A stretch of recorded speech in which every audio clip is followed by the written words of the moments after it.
Мајка, 12 годишен син и пијан возач се повредени откако излетале со автомобилот на регионалниот пат Делчево-Берово. На 15 мај во 20 часот и 32 минути во Оделението за внатрешни работи Делчево е пријавено дека на регионалниот пат Делчево-Берово патничко возило Мазда со делчевски регистарски ознаки, управувано од КГ, 53 годишен од селото Нов Истевник Делчевско на местото викано Курачка Мала, атер на селото, излетале од патот. Во несреќата со тешки телесни повреди се здобила 45 годишната ВА, а со телесни повреди се здобил низиниот 12 годишен син, двајцата од Делчево. Со повреди се здобил и возачот КГ, констатирани во медицински центар Штип.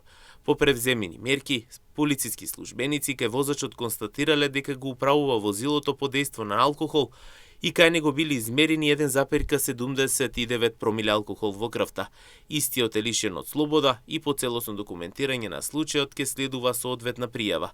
Извршен бил увид од увидна екипа на Оделението за внатрешни работи Делчево.